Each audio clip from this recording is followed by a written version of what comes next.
I have a business trip next weekend, so please take care of things at home and look after Mom. What?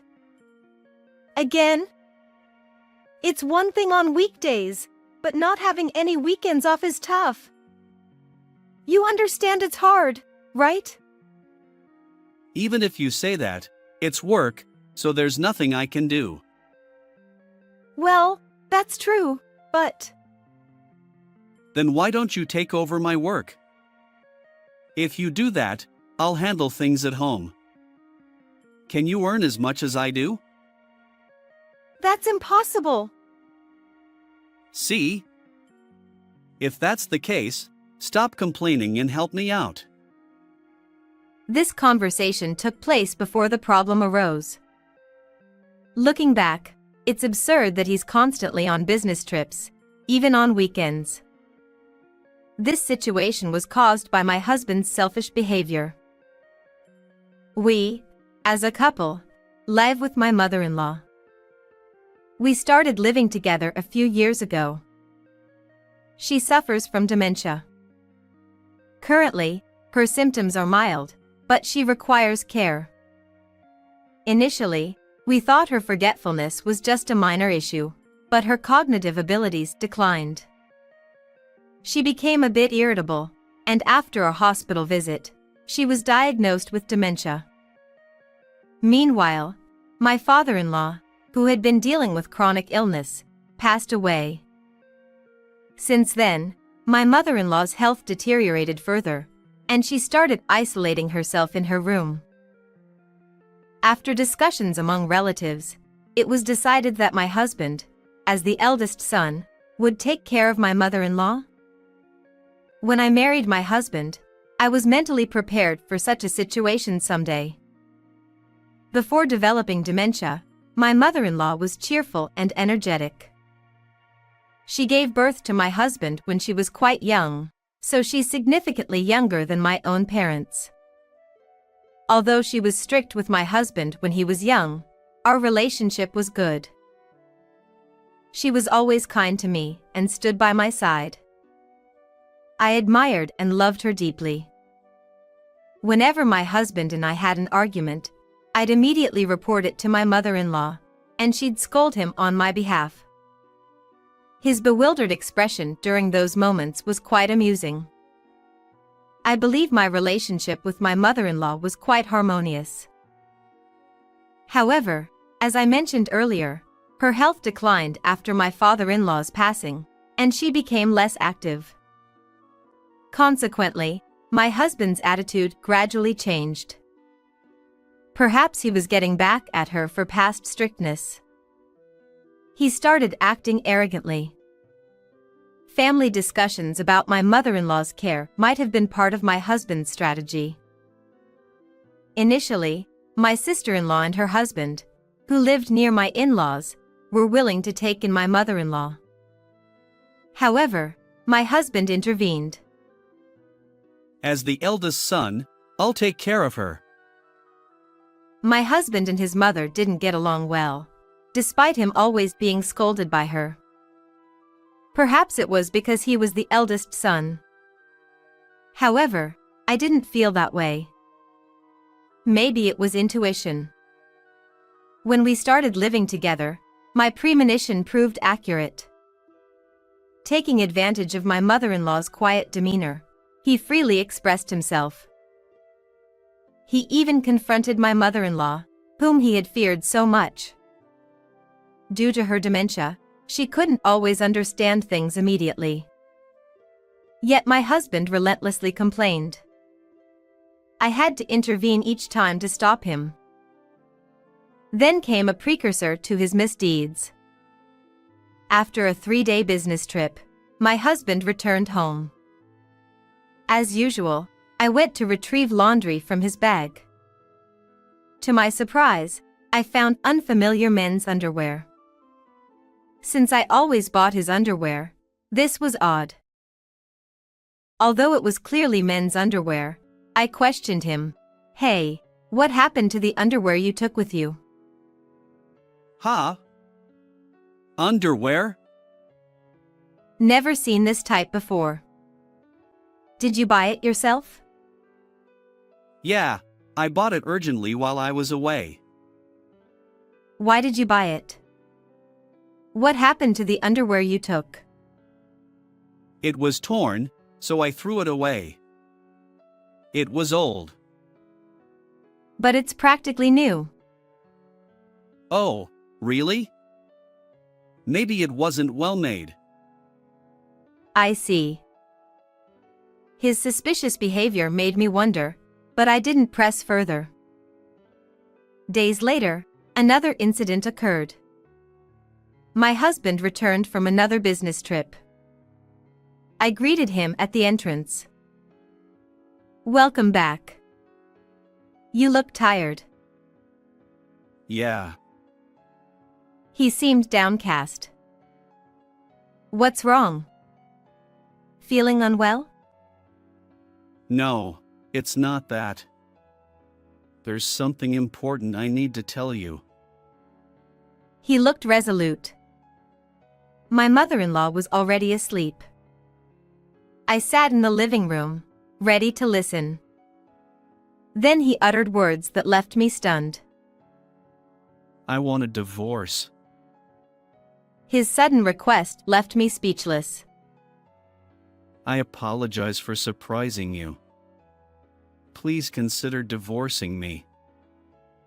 Why? What's going on? Honestly, I've fallen in love with someone else. We've been having an affair. I'm sorry. The underwear incident suddenly made sense. But there was more.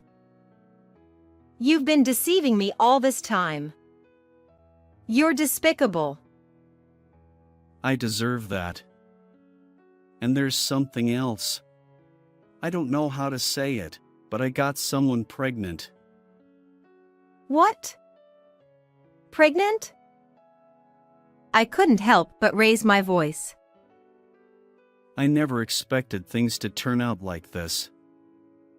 Yesterday, I heard about the pregnancy for the first time, and it seems she's already 6 months pregnant.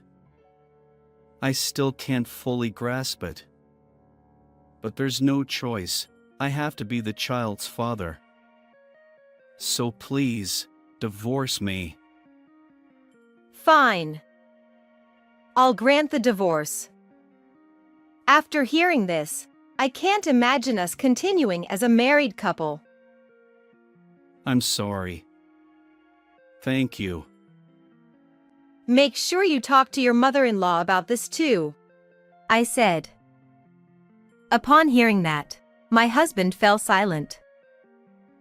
Why are you suddenly so quiet? I asked. He hesitantly replied, It's about my mother. Can you take care of her? What? Do you even realize what you're saying? I know I'm being selfish. But she can't handle childcare and caregiving. You understand, right? You think you can ask for a divorce after all this? I retorted.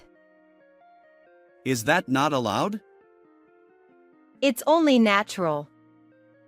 If you want a divorce, be prepared to accept everything. Understood. I'll figure something out. With that, my husband retreated to his room. Even I, on that day, didn't want to think about anything. I took a bath and went to bed. The next morning, I woke up feeling strange. The room seemed tidier, with fewer belongings. Suspicious, I went to my husband's room. He was gone, and his things had disappeared. Oh my God. I sat there, stunned. On the bed lay a completed divorce form, accompanied by a note that simply said, "I'm sorry." And my caregiving dependent mother-in-law was left behind. As I contemplated our next steps, my hatred grew. There's no forgiveness. I resolved to take revenge. I acted swiftly. I hired a private investigator to gather evidence of my husband's affair. Since we hadn't filed for divorce yet, we were technically still married. Apparently, my husband hadn't considered that. I quickly located him, predictably, at his affair partner's house. The evidence piled up within half of the investigation period, and I was ready. First, I explained everything to my mother-in-law. Despite my doubts, she understood clearly, as if she'd returned to her former self. The affair partner worked at the same company as my husband. My mother-in-law insisted on sending the evidence to his workplace. She said, "This completes the first revenge." A few days later, my husband contacted me. "Oh, what is it?" I responded calmly. He ranted over the phone. It's crazy of you to collect evidence of an affair and to send it to the company. "You're mistaken. I didn't send anything." Then who did? You're the only one. "Just me? Don't think this will end here. Abandoned mother by you, did it?" And I hung up. Despite the persistent phone calls, I ignored them. Then my mother-in-law arrived. "Now, it's time for the next counterattack." She returned to her room and seemed to be making a call. A few hours later, the intercom buzzed. A woman appeared on the screen. I recognized her immediately. It was my husband's affair partner. Her face matched the one I'd seen in photos. Astonishingly, my mother-in-law had called her and invited her over. I retreated to my room, leaving my mother-in-law to handle the affair partner. My room was far from the living room, so I waited until the affair partner left before asking my mother-in-law about the conversation. It seemed the affair partner was unaware of my mother-in-law's situation. My mother-in-law explained to me, "If you marry my son, you'll also be responsible for my care. Are you okay with that? In the near future, I won't be able to use the bathroom alone.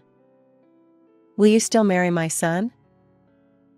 The affair partner appeared perplexed. "Now, let's see how this unfolds." She seemed incredibly amused.